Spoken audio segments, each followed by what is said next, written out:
नमस्कार छात्रों।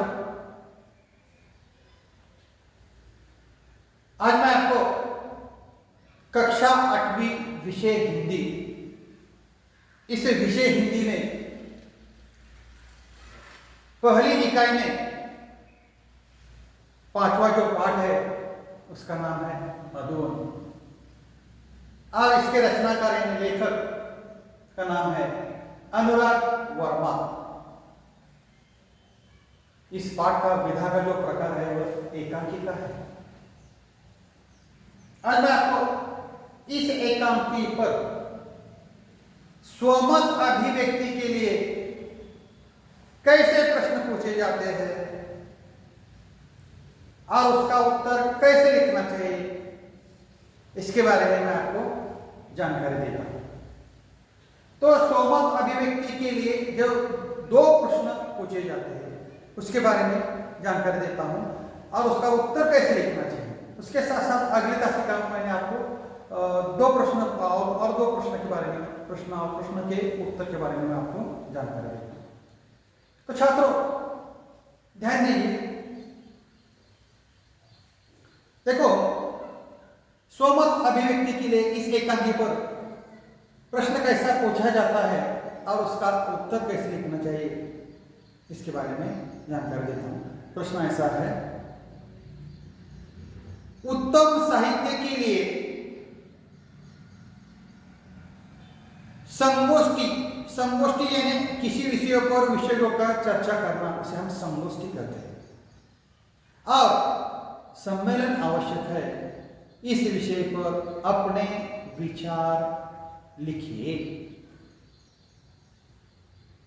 स्वमत यानी अपना मत प्रकट करना है, उसे हम क्या कहते हैं, स्वमत अभिव्यक्ति।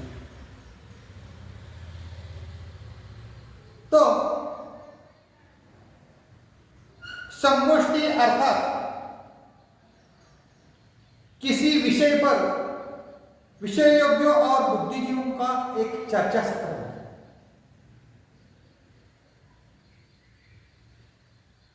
उत्तम साहित्य के लिए सम्मेलन, उसके साथ साथ संगोष्ठियां अत्यंत आवश्यक है। इसका मतलब है साहित्य के लिए सम्मेलन और संगोष्ठियों की आवश्यकता है। इनमें साहित्य से जुड़े अनेक व्यक्ति एक स्थान पर मिलते हैं।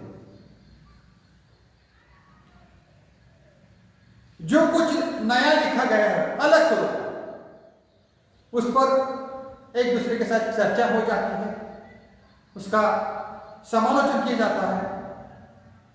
देश व समाज में क्या चल रहा है उस पर विचार किया जाता है।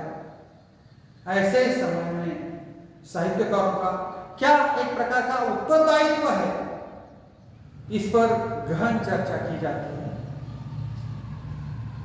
स्वदेश और विदेश के साहित्य पर भी चर्चा की जाती है। इसका मतलब है हमारे भारत देश का जो साहित्य है उसके साथ साथ विदेश का जो साहित्य है इस पर चर्चा की जाती है, और इसमें प्रतिष्ठित कवि और लेखक नए उभरते साहित्य को उनकी रचना पर अपनी प्रतिक्रिया वहां अभिव्यक्त करते हैं, जिसमें उन्हें प्रोत्साहन मिलता है और वे साहित्य लिखने की और उन्मुख हो जाते हैं। तो छात्रों, स्वमत अभिव्यक्ति के लिए जब प्रश्न पूछा जाता है तो अपने विचार प्रकट करने चाहिए। उसके बाद और एक प्रश्न के बारे में मैं आपको जानकारी देता हूं। कहानियों, कविताओं द्वारा मनोरंजन तथा ज्ञान प्राप्ति होती है। इस विषय पर अपना मत लिखिए। तो छात्रों, इस प्रश्न पर उत्तर कैसे लिखना चाहिए? कविताएं और कहानी एक ओर जहां पाठक और श्रोता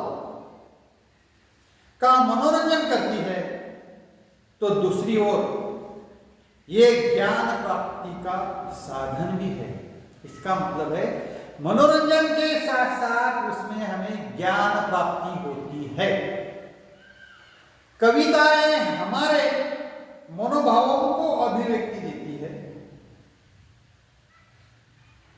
कवि और लेखक अपनी रचनाओं के विषय पर अपने आसपास के वातावरण से ही चुनते हैं,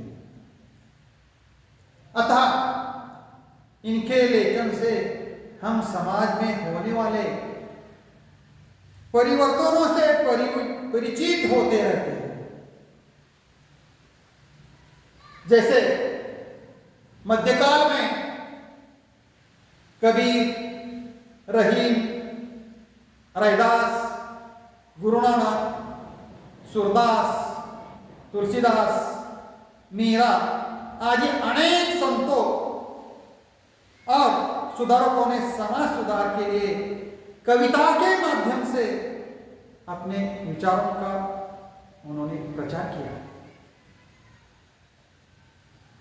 तो छात्रों, इतिहास साक्ष्य है कि स्वतंत्रता आंदोलन के दौरान अनेक लेखकों और कवियों ने विदेशी सत्ता के विरोध में एक प्रकार का जनमानस तैयार किया